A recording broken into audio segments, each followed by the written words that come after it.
Baby knock-knock, love. How are you today? Today yung flight mo, kasama si mami. Help mo si mami siya, ha? Safe yung biyahe. Pipray natin na maging okay. Hindi muna makasama si daddy dahil mag-work pa. See you soon. We are excited. Si Ate Samsam na makasama ka. Father God, thank you so much sa opportunity na makaka-uwi si Mami Shine kasama si baby. Lord, sana maging smooth lang yung biyahe, na wala nang mga maraming kailanganin sa airport hanggang makauwi. Lord God, guide mo po kami.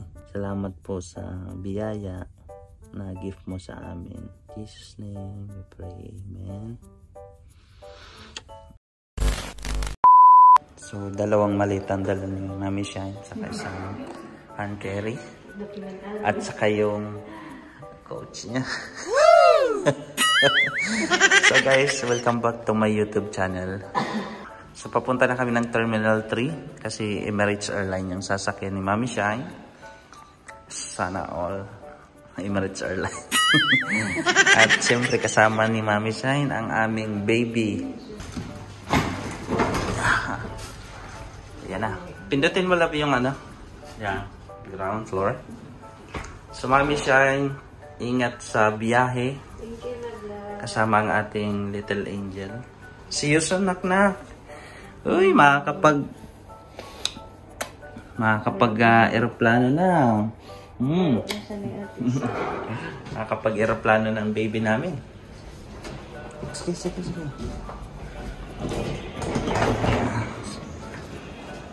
Baka na dyan yung taxi. Nagpabook na tayo ng taxi. Buti na lang, dumating agad yung booking namin ng taxi. Mabilis talaga pag nagpabook ka sa Carino. Kasi mag-aantay ka na sobrang tagal, saka mainit sa labas. So yan, papunta na tayo ng Terminal 3. So see you guys doon.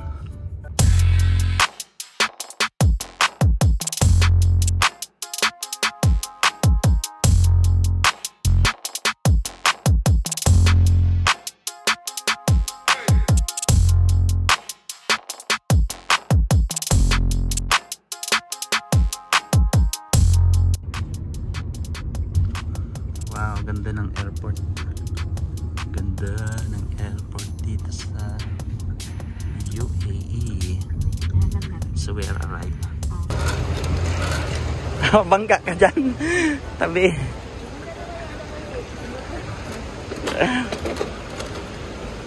Wow, laki ng ng airport to. Departures. So dito na tayo sa may entrance to ng departure. Ay, yung mga taxi dun sa baba, kaso nga lang mamahal. Ang mga taxi dito pag galing airport, kahit saan naman na bansa ata, pag mag-taxi ka galing airport, iba yung rate. Hindi gaya ng mga wow, lamig, sarap. Laki ng airport. Dito mo makikita yung mga departures, gate, airlines, destination, yung mga yan. Saan si Mami siya, no? Cool na kakrokokoks. Buntis. Pauwi ng Pilipinas. Kailangan pag check-in mo, i-declare mo agad, pregnant ako, para may special treatment ba. Pwede siyang bigyan ng assistance. Kasi ang aming baby nandyan. Dito sa Terminal 3, hindi siya masyadong busy gaya nung Terminal 1. Dito kasi lang specific for Emirates Airlines. Kaya kakaunti na lang masyado ang kay mahal din ang ticket ng Emirates. Hindi lang buntis si Mami Shine, din mag-i-Emirates. Mag Singapore Airline yan kasi mura lang. Nangutana si Mami Shine. Ano masabi mo? Adto ko Cebu. Sir, asan yung Emirates Airline? Adto ko Cebu.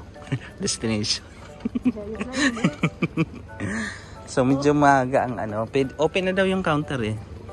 So nakalagay doon sa ticket mga 11 ano pa. 11:50 ata. Pero ngayon ano pa lang. Almost magte-10 pa lang pero open na siya. So ganito pala. Kasi nalilito kami. Last time, ano ba ito last time? Kahit saang counter ka pala dito. Kasi nga naalala ko every counter, 'di ba? Every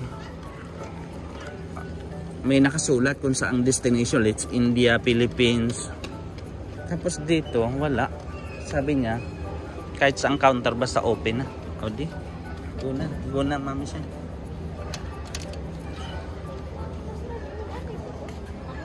Hindi. Last time ano yan eh. Hindi, Emirates, ano ka man, Singapore Airlines ka man last time. Alam ko walang metro dito eh.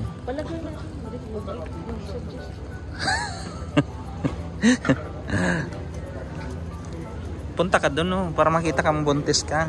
Para consideration. Oh. Labas mo si baby. Yung tummy mo lang yan. Dapat priority din buntis. Kasi maraming mga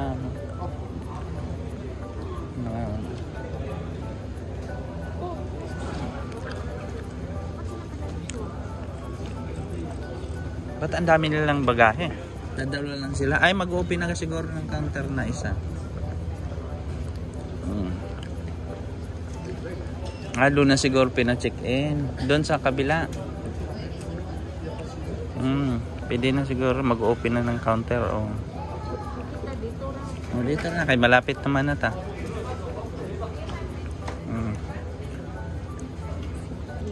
Ganyan. Nagsobra yung ano namin. Baggage ng 3 kg. Sana mag-3 na to. Ito yung tinanggal namin sa bagahe. Oh. Yun o, mga damit. Saka itong pang-bake. Dalawang maleta. Thank you so much. Ayun na. Tara. So guys, meron tayong excess na 3 kilograms. So, wala. Ayaw talagang pagbigyan. So tinanggal na lang namin ni Mami Shine. Tapos sabi nung nagbabantay na kung ilalagay daw sa hand carry tapos i-check in yung hand carry, hindi na i-charge. Kaso nga hindi pwedeng i-check in yung hand carry kasi nga siyempre nandyan yung mga importanteng gamit, gaya ng mga documents. May sukli na. May sukli na. Ayan na, yun na yung kape. Bili tayo ng kape guys habang nag-aantay ng check-in ni Mami Shine. Ang in-order ko pala yung caramel cappuccino. Dito yun sa airport guys. Ito yung price oh. 6 dirhams. Meron din cappuccino 7. Ayun na. Paano ito kunin? Wow. Thank you daw, thank you. Thank you daw. Sige na. Ingat, love, love. See you soon. Nak-nak. Ingat, nak. Nak-nak, ingat, ingat din Mami ha. Help mo Mami ha. See you sa August sa Pinas. Anak, love you. Love, love. Ingat, love, love. I love you too. Ingat, see you soon. So guys, ito na papunta na ng immigration si Mami Shine. Ayan. Bali mauna siyang uuwi. Tapos sunod na ako. Dito yung sa departure.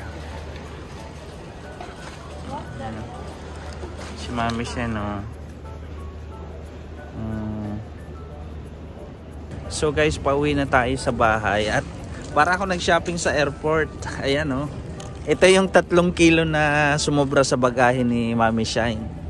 So, nag-expect kami na, or akala namin, sobra to sa bagahe ni Mami Shine, 3 kilo. So, akala namin napapalampasin kahit sumobra lang ng 1 kilo. Kasi dati ganun eh. Parang bibigyan ka ng exemption ba yan, no? Tapos ngayon, hindi talaga kailangan tanggalin yung 3 kilo. So yun, uwi talaga ako na mayroong bit-bit. May bit. Buti na nagdala talaga ako ng plastic na lalagyan. So yun, 3 kilo to. 3 kilo. O siya, guys, paalam na. Nakapasok na si Mami Shine sa immigration. So pauwi na rin ako. So maraming salamat. Bye-bye.